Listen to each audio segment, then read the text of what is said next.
What would you say is your personal investing strategy and investing style? Are you a value investor, growth investor? So I guess on a personal level, again, I'm speaking about my own assets, I have a strong bias towards assets, the capacity to create value through extraordinary operators, bias towards assets that have line of sight to the cash flows.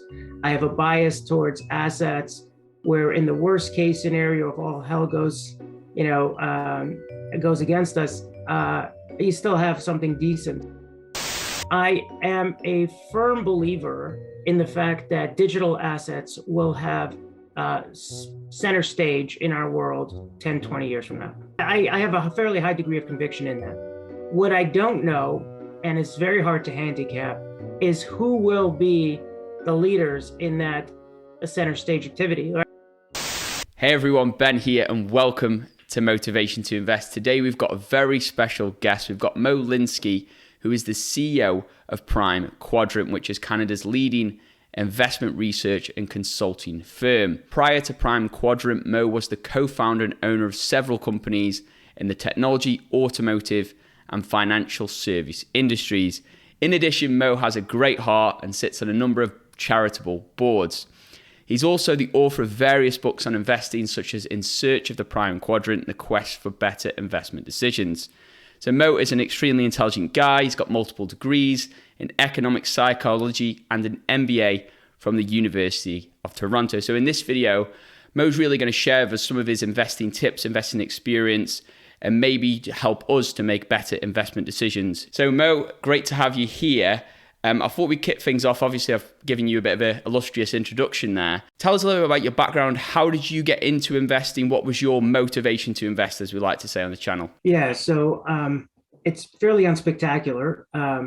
I've, as you noted, sort of ran, operated, turned around businesses and organizations. That's really what my bread and butter is. And by virtue of that experience, you come into some liquidity and various liquidity events along the way.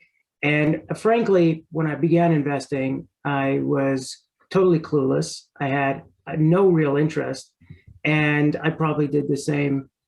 I probably followed the same pattern of retail behavior as everyone else. Had a bunch of brokers, advisors around me, and I didn't really know what they were doing, didn't really care, and was too focused on my business to pay attention. And it really was 2008 and into 2009 where I started to question in a big way all the advisors I had around me, all the asset managers that I was invested with, and even just a basic construct of the financial service industry, like who's who in the zoo and who's actually there for my interest versus theirs, and how does it all piece together. So having it by that point in time interviewed hundreds of financial service professionals initially in search of better advisors for myself, what I kind of came to realize is that there are very few players globally that could provide unbiased conflict-free advice, could access the full range of asset classes and strategies and opportunities, and could serve as a trusted advisor to very sophisticated investors. And notwithstanding that I myself was not a sophisticated investor, I just thought, hey, would be an interesting niche to fill. And so that was a partner with a mentor of mine, and together we really kind of got Prime Quadrant rocking and rolling. And that was my first foray into institutional quality investing, into a much broader set of asset classes and strategies, and with a sort of a more refined lens than the average market participant might take. So that, yeah, was over a decade and change ago, but that's kind of. Is this what the Prime Quadrant is? Is this the holy grail of investing? Is this what you tried to sort of search for, find, refine, and then provide that as an advisory service to, let's say, affluent families, clients? Is that correct? Yeah, I mean, I think at definition of the Prime Quadrant is essentially that sort of top, most sort of northwest quadrant, so to speak, where the return is highest relative to the risk undertaken. So you get paid the most per unit, the most return per unit of risk. And the obviously every investor on some level wants as much return for as little risk as possible, right? So, and whatever efficient frontier someone adopts, that efficient frontier could often be sort of expanded towards that prime quadrant by either thoughtful asset allocation or thoughtful risk management, or the range of strategies and opportunities that they select and the people they partner with and so on and so forth. So those are the things that we're trying to help our families do. Over the years, it's gotten obviously much broader than that. But that's ultimately what we've been doing as trusted advisors, and also with our own capital, in terms of what we invest on a personal balance sheet. Okay, so I'm assuming obviously for each of your clients, you're going to have a specific strategy and advice, but what would you say is your personal investing strategy and investing style? Are you a value investor, a growth investor? So I guess on a personal level, again, I'm speaking about my own assets, not what we would advise any family, not what any family necessarily has. I would say I have a strong bias towards assets that have the capacity to create value through extraordinary operators. And I have a bias towards assets that have line of sight to the cash flows.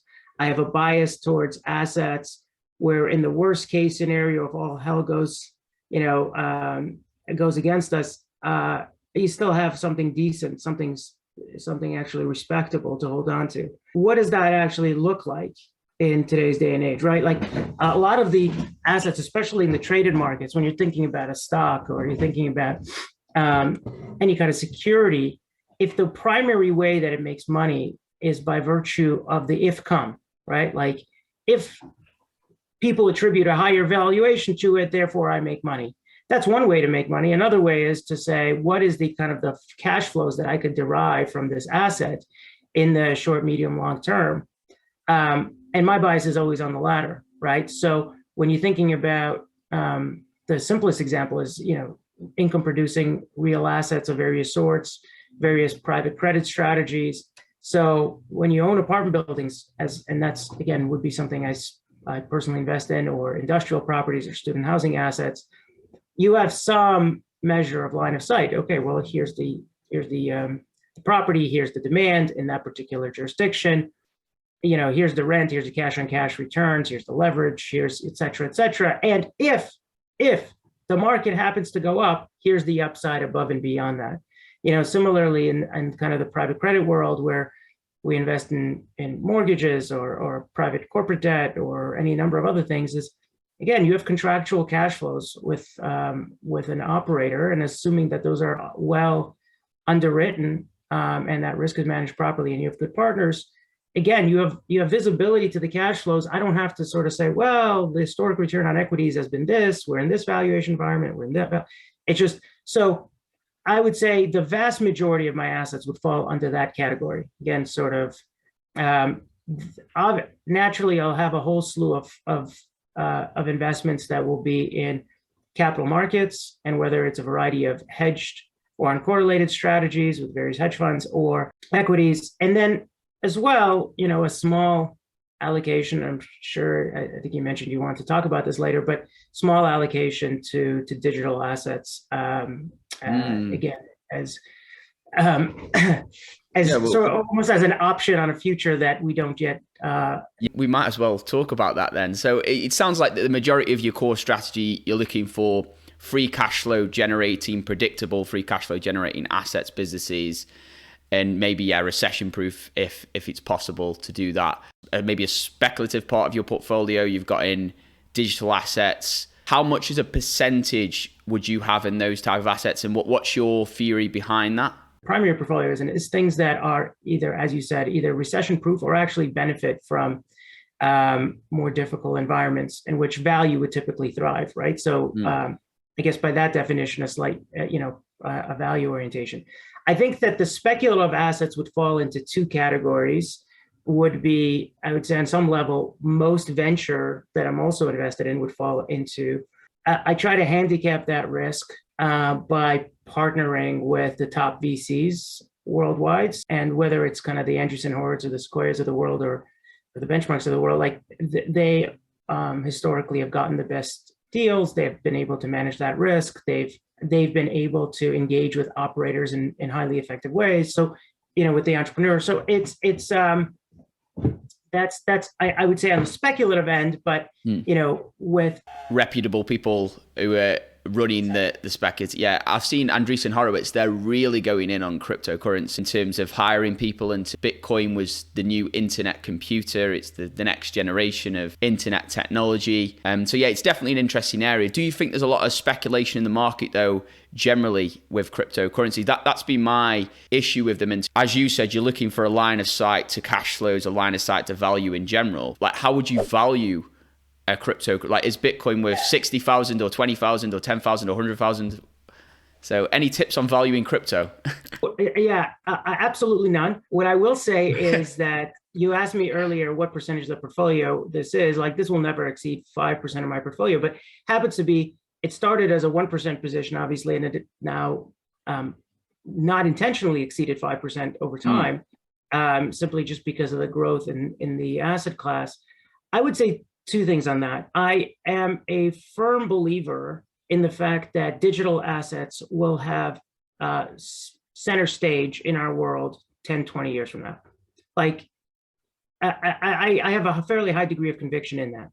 What I don't know, and it's very hard to handicap, is who will be the leaders in that center stage activity, right? Like, who will, and by the way, this is the case in virtually any emergent industry, in any burgeoning industry and sector. You have lots and lots and lots of entrants, lots and lots of shenanigans, and few survivors. And so, I mean, you're a value investor. I'm sure you've read in one of Buffett's articles, in one of his annual letters, he talks about the automotive sector in the early 1900s, where you had 1,800 or something of that sort, 1,800 manufacturers, right? In the automotive sector, of which you fast forward 100 years and, there's like two, right? And so from an American point of view. And so you're going to have a similar dynamic in crypto. At this point, all indications that Bitcoin and Ethereum are some of the front runners there. Will they be the survivors? I don't know. Like, so you kind of have to be prepared for those things to go to zero. I would hope that by the time that, if and when that happened, you would have some capacity to identify a better alternative and at least walk away with your shirt on. But who the hell knows, right? Like, I think that, and I think the further out you get into, whether it's NFTs or digital assets that have a harder use case, sort of it's harder to make a use case around them, the more speculative it gets and the more vulnerable it is to going to zero. I think the beauty of what groups like Andreessen Horowitz and others are doing is they're not really even thinking about the specific coin, although obviously they have invested considerably in that, but they're thinking about the ecosystem around that and the infrastructure that needs to be built to support that. So if you do believe that in 10 to 20 years, digital assets will be sort of central to how we interact financially, socially, whatever, then I think that infrastructure and that ecosystem is critical. And again, I think that's almost, in some ways, an easier bet to make if you know how to make those kinds of bets. No, that makes sense. So you're betting more on the ubiquitous nature of the technology than the specific. And then obviously, if you allocate your portfolio, it's only 5%. I believe a lot of institutional investors, they allocate around 5%. And really, you're covered for the upside, you're covered for the downside. So it does seem like that's the best strategy, like any new technology. What's one piece of advice you would give to the people watching, maybe on life and then also on investing? Difficult question for a morning. And Exactly. On life, I mean, look, I think that generally speaking, what has served me well and what I try to tell my kids is do the right thing the right way for the right reasons, and always leave a little bit on the table for those around you, a little extra than do a little bit more than you have to. I had a mentor once who was an incredibly successful businessman, and sat down with him and I said, how is it that you've done as well as you have? And he said to me, He said, after every deal that I've closed, we've negotiated the deal, we signed it, it's over, it's done. I gave them back something that I negotiated originally for myself. I gave it. The deal was done. We already sealed. We agreed. Everybody was happy. But then I gave them something extra.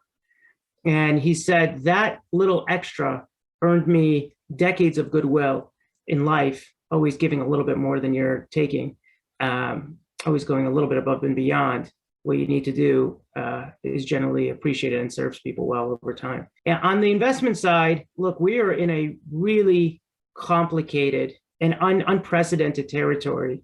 Really, we've had 40 years of interest rates falling. We've had decades of tax rates falling. We've had decades of globalization, decades of sort of falling GDP growth, other than China and other than India and others that sort of came in the emerging markets. There's not that many sort of deep pockets of maturation. So what happens on the other end? What happens when interest rates, the next 10, 20 years of interest rates rising, of deglobalization as we're seeing supply chain being internalized? What happens when tax rates rise all over? What happens when all of a sudden you have 30 years of deflation and now you have 30 years or 20 years or whatever it is of inflation? And again, I don't know which side of the argument somebody takes, if they're Michael Burry or the Kathy Woods, whatever it is, inflation, deflation. But point is that we've been living in a deflationary regime, and now that seems, at least in the short term, to be changing. So there's a lot of moving parts. And on top of that, you add a market that has valuations that are pretty much unprecedented, right? On a pure earnings or price to earnings basis. So what does that mean, right? What does that mean for a world that's going to be different than the world that we've all experienced over the last 20, 30 years? And I think that the only way to handicap that is to assume that we have no bloody clue what tomorrow's going to bring, and to create portfolios that are going to handicap a wide array of these situations and scenarios: high growth, low growth, high inflation, stagflation, deflation, whatever it is. If a portfolio doesn't have some component of or some element of it that isn't hedging a wide variety of outcomes, I would say one is taking a directional bet that almost nobody that I've heard could develop a coherent vision of what that directional bet should be in this environment. I mean, you have lots of very smart people and making the analogies to this period to the 30s, the 60s, the whatever it is. It's like, it doesn't really matter. We're in a completely different world. I think invest very broadly, very thoughtfully, make sure that every asset has some job description in a portfolio, some role to play. And I think if people do that over time, I think they'll be okay. I don't know what will happen, but it'll be okay. No, very, very insightful stuff. Yeah, it makes me think it's really self-awareness of what we don't know, which is a lot of things, and then diversifying, hedging that risk, taking this line of sight approach to investing seems like the best way to play, let's say the next 10 years at least. But yeah, it's been great having you on, Mo. Thanks for being here. You guys invest safe in the markets, and I'll see you in the next video. Invest safe.